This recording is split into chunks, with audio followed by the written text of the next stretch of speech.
Hi, welcome to my data story.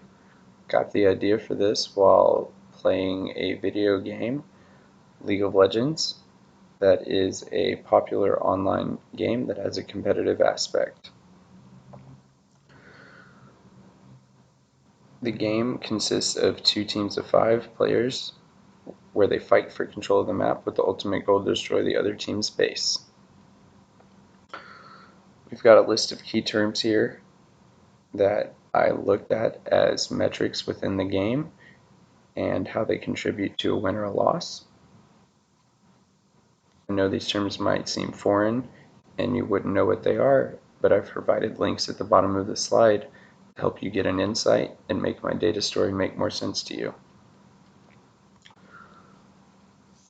So first, I looked at my assists, my creep score, and my kills and how they contribute to a win or a loss. Clearly, a higher creep score, kill count, and assist count all helped contribute to a win, while lower amounts indicated a loss.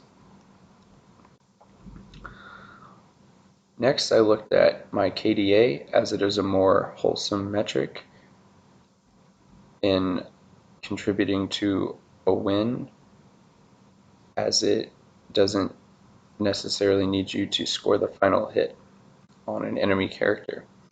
From this graph, we can see that higher KDA values tended to be wins, while lower values tended to be losses, ignoring a few outstanding outliers.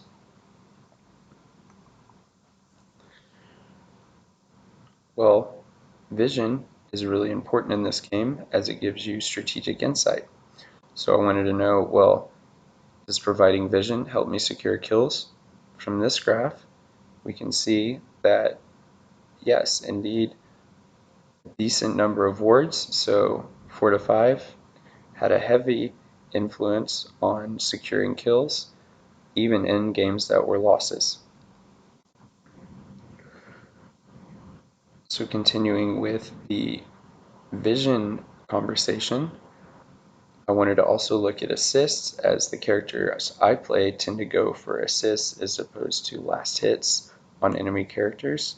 And once again, we see in this visual that higher ward counts also contributed to higher assist counts and more wins.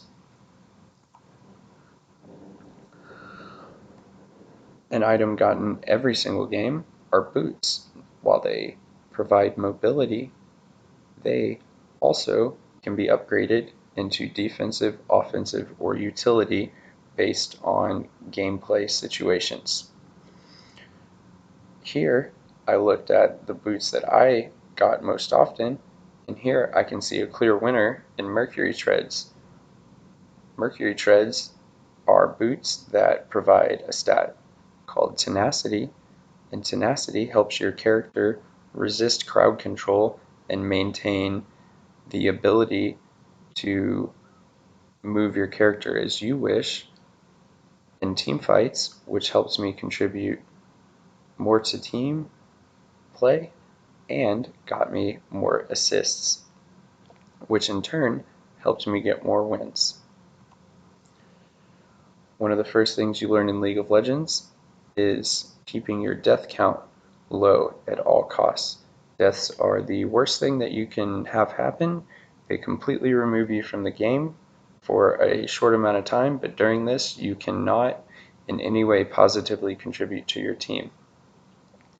So I looked at my average creep score, which is the basic way to generate income in this game, and my average deaths. Here we can see specifically that maintaining a low amount of deaths while also maintaining a high creep score contributed to a win, while low creep score and playing recklessly and getting more deaths contributed to losses.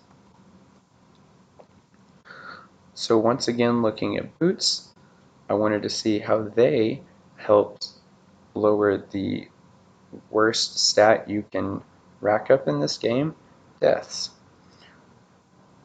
So here we see the offensive choice, which provides no defensive abilities, was the boots that I wore in my games with the highest average of deaths, while the defensive choices of Ninja Tabi and Mercury's Treads helped me maintain low deaths and got me more wins. So based on my data, I wanted to point out things that I can control personally, which are deaths, boot type, creep score, and word count. And I feel, according to my data, I should follow my patterns and maintain low deaths, defensive boots, high creep score, and keep up my wards without buying too many, as it is a waste of money. So my personal recommendations based on my data would be keep my death count below 5, prioritize defensive options when upgrading my boots, aim for a creep score of at least 140, purchase 5 vision wards per game, and don't go overboard, as these wards cost money, and this money can be spent on other things that contribute to wins more so than overwarding. Thank you. I hope you found it informative and interesting,